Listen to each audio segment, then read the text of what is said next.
A very warm welcome to all my viewers on my YouTube channel NCERT 7th. In this video, we will cover the geography of class 6, chapter 4, that is map. We will cover this chapter in two parts. This video is part 1. तो आइए शुरू करते हैं. You have learnt in the previous chapter about the advantages of a globe. However, globe has limitations as well.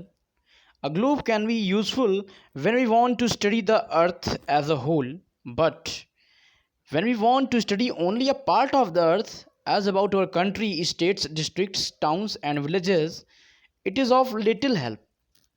इसका मतलब ये students की, जैसा कि आप पिछले क्लास में पढ़ चुके हो, ठीक है, ग्लोब के बारे में आप पढ़े ही हो. और ग्लोब के स्टडी की कुछ क्या होती है, कुछ लिमिटेशंस होती हैं कि जब हम अर्थ की पूरी तरीके से स्टडी करना चाहते हैं तो क्या होता है, ग्लोब हमारे लिए बहुत ज़्यादा हेल्पफुल साबित होता है.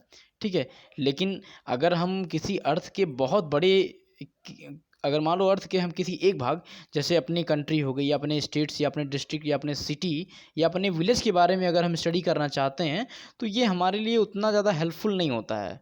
ठीक है, तो क्या होता है, in such a situation we use map. तो इस कंडीशन में हम मैप का यूज़ करते हैं. तो मैप क्या है? A map is a representation और a drawing of the earth surface और a part of it drawn on a flat surface according to a scale. इसका मतलब क्या है कि इस कंडीशन में हमें मैप की आवश्यकता पड़ती है. तो मैप क्या होता है? मैप जो होता है वो अर्थ का जो सरफेस होता है, ठीक है, उसके एक भाग पर एक माध्यम से उसको क्या करते हैं, एक फ्लैट करके ड्रॉ किया जाता है उसको. ठीक है, मैप क्या है? एक सरफेस पे उसको चपटा करके एकदम एक ड्रॉ किया गया एक खाका है, मैप है, ठीक है, मानचित्र है, ठीक है, एकदम सतह पे उसको खींचा जाता है. लेकिन ठीक है, लेकिन जो ग्लोब होता है उसको पूरी तरीके से हम फ्लैट नहीं कर सकते हैं. ठीक है, अगली लाइन में ये लिखा हुआ है, ठीक है, देखिए, but is very impossible to flatten the round shape immediately. Round shape का मतलब हो गया आपका ग्लोब. मान लो ग्लोब को हम फ्लैट नहीं कर सकते. ठीक है, सेकेंड पैरा में देखो क्या लिखा हुआ है कि when we find that maps are useful to us for various purposes.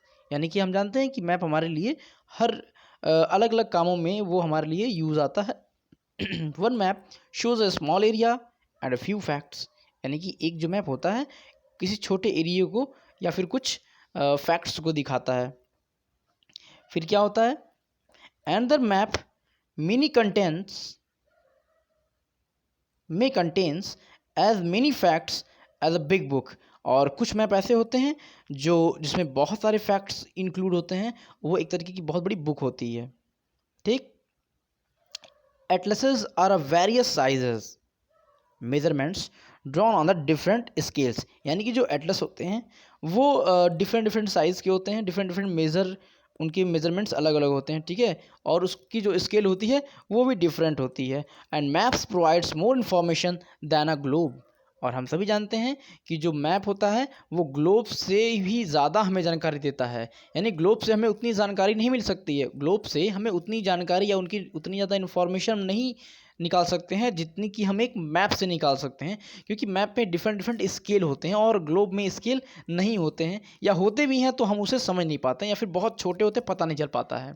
ठीक है, they are different types, some of them are described below. इसका मतलब ये जो मैप होते हैं वो कुछ अलग अलग तरीके के होते हैं और कुछ उनके बारे में नीचे बताया गया है. आइए देखते हैं. तो आइए हम जानते हैं कि मैप कितने प्रकार के होते हैं. ठीक है, कि they are different types, some of them are describe below. तो फर्स्ट मैप है हमारा फिजिकल मैप. ठीक है, फिजिकल मैप मीन्स होता है भौतिक मानचित्र. जिसे क्या लिखा हुआ है? ये map showing natural features of the earth such as mountains, plateaus, plains, rivers, oceans, etc. are called physical और रिलीफ मैप. यानी कि ऐसे मैप जो क्या हमें शो करें, mountain, plateau, plains, rivers, oceans आदि को शो करें मैप में, तो वो फिजिकल मैप यानी कि भौतिक मैप कहलाते हैं. ठीक है, अच्छा, सेकेंड मैप क्या है हमारा? Political map. तो map showing cities, towns and villages and different countries and states of the world with their boundaries are called political maps, यानी कि ऐसे मैप जो हमें क्या शो करें, शहर सिटी हो गए, शहर, टाउन्स एंड विलेजेस, और डिफरेंट डिफरेंट कंट्री और उनके स्टेट्स जो शो करें और उनकी बाउंड्री को जो शो करें, वो कैसे मैप होते हैं, वो पॉलिटिकल मैप्स होते हैं। ठीक है, इसको राजनीतिक मानचित्र भी कहते हैं। अच्छा, नेक्स्ट हाँ है हमारा थीमेटिक मैप। थीमेटिक मैप क्या होता है? Some maps focus on specific information, यानी कि कुछ मैप ऐसे होते हैं जो किसी कोई विशेष जानकारी देते हैं। अच्छा, जैसे कि विशेष जानकारी क्या, जैसे कि such as the road maps, rainfall maps, map showing distribution of forest, industries etcetera are known as thematic map. यानी कि जैसे मान लीजिए रोड मैप हो गया, रेन मैप हो गया, या फॉरेस्ट मैप हो गया, या फिर इंडस्ट्रियल टाइप के जो भी मैप्स होते हैं। ठीक है, तो इस ऐसे जो मैप होते हैं उनको हम थीमेटिक मैप कहते हैं। अच्छा, और क्या लिखा है इसके आगे? Suitable titles are given on the basic information provided in these maps. ठीक है, यानी कि जैसे वो मैप रहेंगे उसके अकॉर्डिंग उसके नेम रहेंगे, जैसे लिखा है ना, forest map, rain map, industrial map, तो ऐसे मैप्स। ठीक है, तो there are 3 components of maps. Map के 3 कंपोनेंट होते हैं, ज़रा ध्यान दीजिएगा। मैप 3 तरीके के होते हैं और मैप के 3 कंपोनेंट होते हैं। कौन कौन से? पहला दिया है डिस्टेंस, सेकंड है हमारा डायरेक्शन, और थर्ड है सिंबल। तो आइए डिस्टेंस के बारे में जानते हैं कि डिस्टेंस किस प्रकार का एक कंपोनेंट है मैप को जानने के लिए। लिखा है, maps are drawing which reduce the entire world or a part of it to fit on a sheet of a paper। यानी कि जो मैप होता है, जो मैप बना हुआ होता है, वो क्या करता है, पूरे विश्व को एक छोटे से कागज़ पे ला करके वो रख देता है। यानी कि आप पूरे विश्व का मैप बना सकते हैं छोटे से कागज़ पे। और we can say maps are drawn to reduce scales, यानी कि हम ये भी कह सकते हैं कि मैप में क्या होता है, एक छोटा सा पैमाना यानी छोटा सा स्केल खींचा जाता है। ठीक है, but this reduction is done very carefully so that the distance between the places is real. यानी कि जो ये हम रिडक्शन करते हैं, यानी कि जो हम स्केल लेते हैं डिस्टेंस, ठीक है, ये बहुत ही ज़्यादा केयरफुली, बहुत सावधानी से बनाते हैं। ठीक है, ताकि इनकी जो डिस्टेंसेस हैं वो एकदम एक्यूरेट और सही आएँ। It can only be possible when a small distance on a paper represented a large distance on the ground. इसका मतलब ये है कि ये तभी संभव हो सकता है कि जब आप पेपर पे एक छोटी सी जो डिस्टेंस है, ठीक है, उसके स्थल की जो बहुत बड़ी दूरी को व्यक्त करता हो। ठीक है, जैसे मान लो बहुत बड़ी दूरी को आपको लेना है, बहुत बड़े डिस्टेंस को लेना है, तो आप उसके स्केल को छोटा कर लो। ठीक है, अभी मैं आपको दिखा दूंगा, अभी आपको समझा भी दूंगा, बहुत ईजी है ये। ठीक है, फिलहाल आप आगे देखो। It can only be possible when a small distance on a paper represented a large distance on the ground. ये तो मैंने बता दिया। अगला देखते हैं, therefore a scale is chosen for this purpose. इसलिए एक स्केल को चूज किया जाता है इसके लिए। ठीक है, उसको आप मानक कह सकते हो, ठीक है, या पैमाना कह सकते हो। तो क्या है ये scale? Scale is a ratio. Scale क्या है? Scale is a ratio between the actual distance on the ground and the distance shown on the map. यानी कि स्केल क्या है? ये रेशियो है किन दो चीज़ों के बीच की? एक्चुअल डिस्टेंस ग्राउंड की और distance shown on the map. तो आइए अब हम मैप के दूसरे कंपोनेंट के बारे में जानते हैं, जो कि है डायरेक्शन, यानी कि दिशाएं। दिशा क्या होता है ये भाई? Most maps contain an arrow marked with the letter N at the upper right hand corner. This arrow shows the north direction. जैसा कि मैंने आपको पिछले वीडियो में ही बताया था कि जो लेटर एन होता है, ठीक है, वो नॉर्थ डायरेक्शन को इंडिकेट करता है। ठीक है, यानी कि जो भी मैप होते हैं, ठीक है, जो भी मैप होते हैं उसमें एरो मार्क होता है, यानी कि तीर का निशान बना हुआ होता है, और उसके ऊपर क्या लिखा होता है? एन, यानी कि नॉर्थ। तो ये जो तीर का जो निशान होता है, ये नॉर्थ डायरेक्शन को इंडिकेट करता है। तो इसे कौन सी लाइन कहते हैं? इसे नॉर्थ लाइन हम कह सकते हैं। ठीक है, when you know the north you can simply find out the other directions, for example east, west and south. ठीक है, तो as we know that there are 4 major directions, east, west, north and south. ये मैं भी आपको बताता हूँ, ये किसी एक गांव का ये मैप है, ठीक है, अभी आप देखना समझ जाओगे, मैं बता दूंगा। तो यानी कि ईस्ट वेस्ट नॉर्थ साउथ, ये 4 तरीके के मैप डायरेक्शंस होते हैं। ठीक है, आप देख लो यहाँ पे। चलो मैं भी बताता हूँ आपको, सामने ये दिख रहा है east west north and south. तो ये जो डायरेक्शन है इसको हम कार्डिनल पॉइंट्स भी कहते हैं। ठीक है, इसको हम कौन सा पॉइंट कहते हैं? Cardinal points, cardinal points. और इसके अलावा कुछ 4 और भी होते हैं, उसको हम इंटरमीडिएट डायरेक्शंस कहते हैं। इंटरमीडिएट डायरेक्शंस कहते हैं, किसको कहते हैं? जो कार्डिनल पॉइंट्स के अलावा होते हैं। वो क्या होते हैं? जैसे देखो, मैंने आपको बताया था बहुत पहले ही। ठीक है, आप देखो, यानी कि ऊपर वाला सेक्शन नॉर्थ, नीचे वाला सेक्शन साउथ, इधर का सेक्शन ईस्ट, इधर का सेक्शन वेस्ट। ठीक, ये तो जो 4 हमें दिख रहे हैं, ईस्ट वेस्ट नॉर्थ साउथ, ये हैं कार्डिनल पॉइंट्स। अच्छा, अब ये इंटरमीडिएट डायरेक्शंस क्या होते हैं? इंटरमीडिएट डायरेक्शंस होते हैं जो लाइन जो बीचों बीच से जाते हैं, 2 डायरेक्शंस के बीच से जो जाते हैं, उसको इंटरमीडिएट डायरेक्शंस कहते हैं। जैसे नॉर्थ और ईस्ट के बीच में जो लाइन जा रही है, यानी कि जो डायरेक्शन जा रही है, ये कहलाएगी क्या? North east, north east, north east. ठीक, साउथ वेस्ट के बीच में जो आएगा वो साउथ वेस्ट कहलाएगा, SW। ठीक, ये इंटरमीडिएट डायरेक्शंस हैं। नॉर्थ और वेस्ट के जो बीच में आ रहा है वो नॉर्थ वेस्ट यानी NW। ठीक है, साउथ और ईस्ट के बीच में जो आ रहा है डायरेक्शन, उसको क्या कहेंगे? South east. ठीक है, ये हो गए हमारे कार्डिनल पॉइंट और इसी के साथ साथ इंटरमीडिएट पॉइंट्स। ठीक है, आप यहाँ पे देख सकते हो फिगर में बना हुआ है ये। ठीक है, फिगर में आप देख सकते हैं ईस्ट वेस्ट नॉर्थ साउथ के अलावा 4 इंटरमीडिएट भी डायरेक्शंस भी दिए हुए हैं। We can locate any place more accurately with the help of these intermediate directions. यानी कि हम किसी भी चीज़ को और एक्यूरेट तरीके से जान सकते हैं कि उसका लोकेशन कहाँ है, किस पॉइंट से? इस इंटरमीडिएट डायरेक्शन से। और ये हमारे पास कंपास में होता है। आजकल जो हाई फाई मोबाइल आते हैं उसमें ये सारी चीज़ें डायरेक्शंस वगैरह शो की रहती हैं।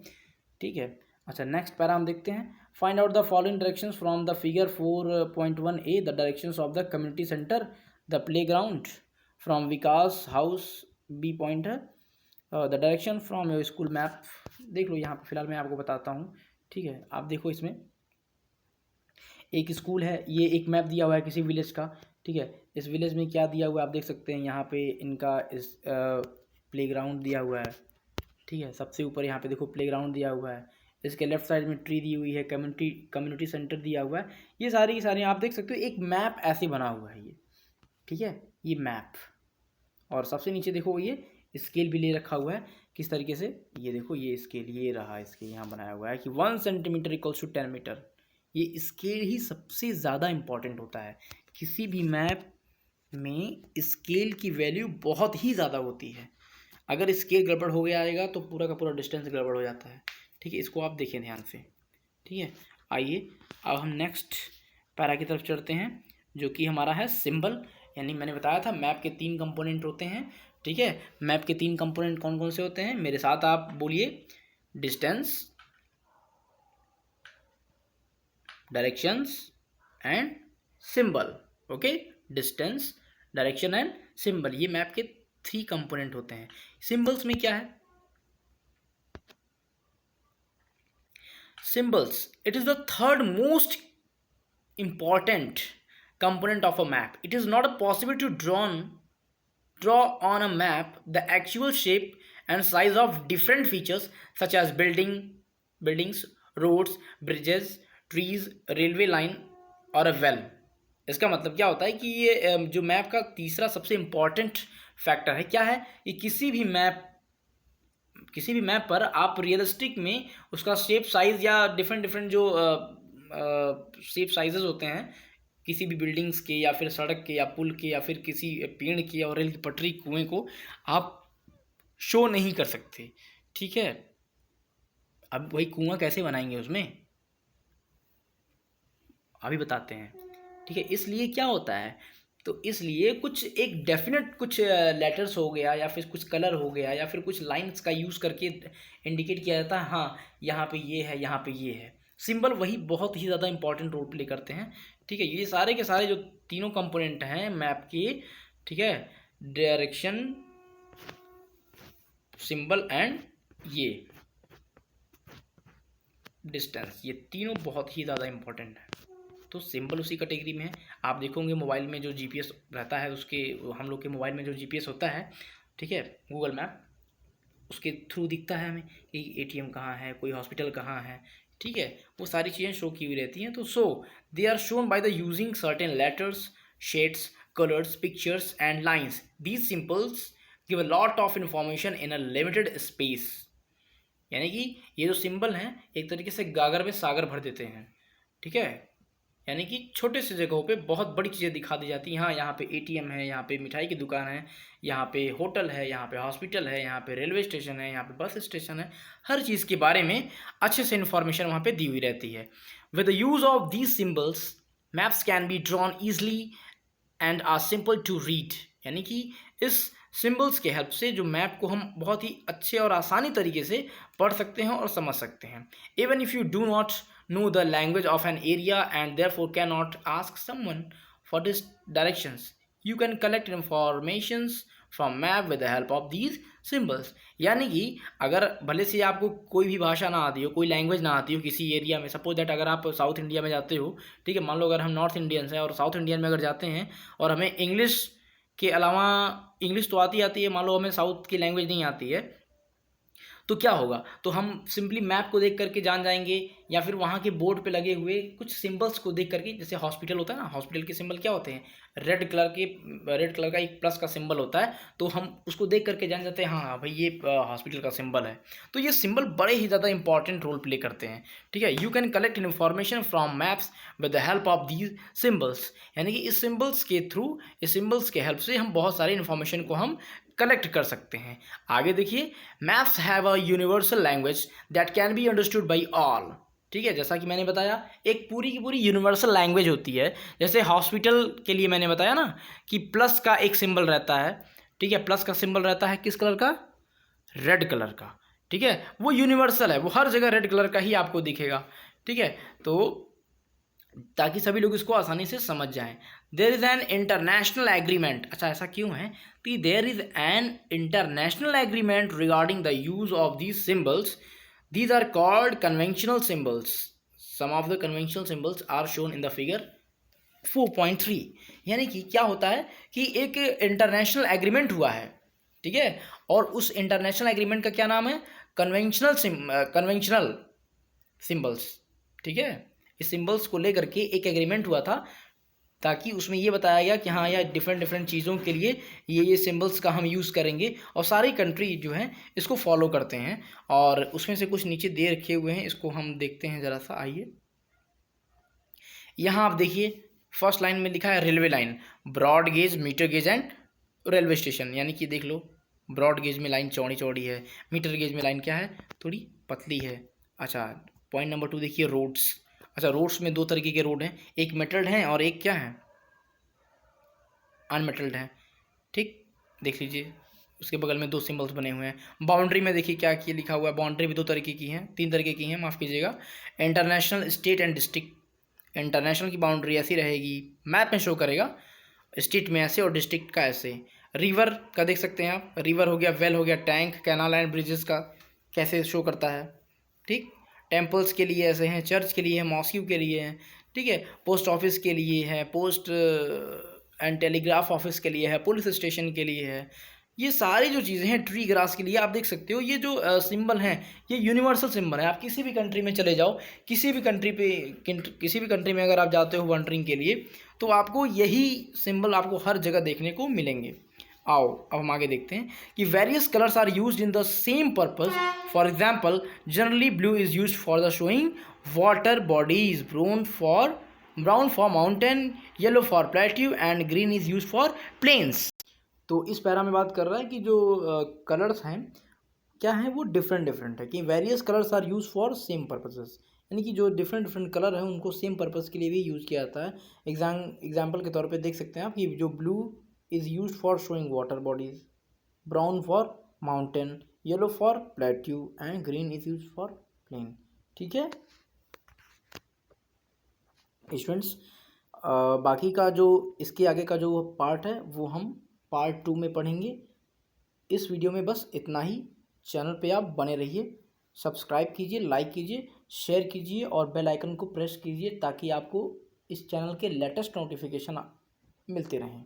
Thank you.